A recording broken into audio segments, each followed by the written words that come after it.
Headline news વિકાસ વેધડક અમરેલી જિલ્લાના સાવરકુંડલા તાલુકાના વીજપડી ગામે પીજીવીસીએલ કચેરી સામે ખેડૂતોએ હલ્લાબોલ કર્યો હતો, જેમાં મઢડા ફીડરમાં સતત લાઇટની અવરજવરથી ખેડૂતો પરેશાન થઈ ગયા છે અને રાત્રે પીજીવીસીએલ કચેરીએ પહોંચ્યા હતા અને હલ્લાબોલ કરવામાં આવ્યો હતો।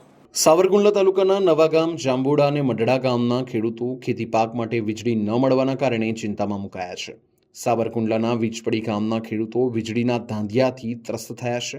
વીજળીના અભાવે પાક બગડવાની ભીતિ વચ્ચે ખેડૂતો મોડી રાત્રે પીજીવીસીએલ કચેરીએ પહોંચી ગયા હતા અને ખેતી પાક માટે સમયસર વીજળી ન મળતી હોવાની ફરિયાદ સાથે ખેડૂતો દ્વારા તંત્રને આવેદનપત્ર આપવામાં આવ્યું હતું, જ્યારે આ મામલે પીજીવીસીએલના અધિકારીઓએ ખેડૂતોને પાવર સપ્લાય નિયમિત કરવામાં આવશે એવી ખાતરી આપી હતી।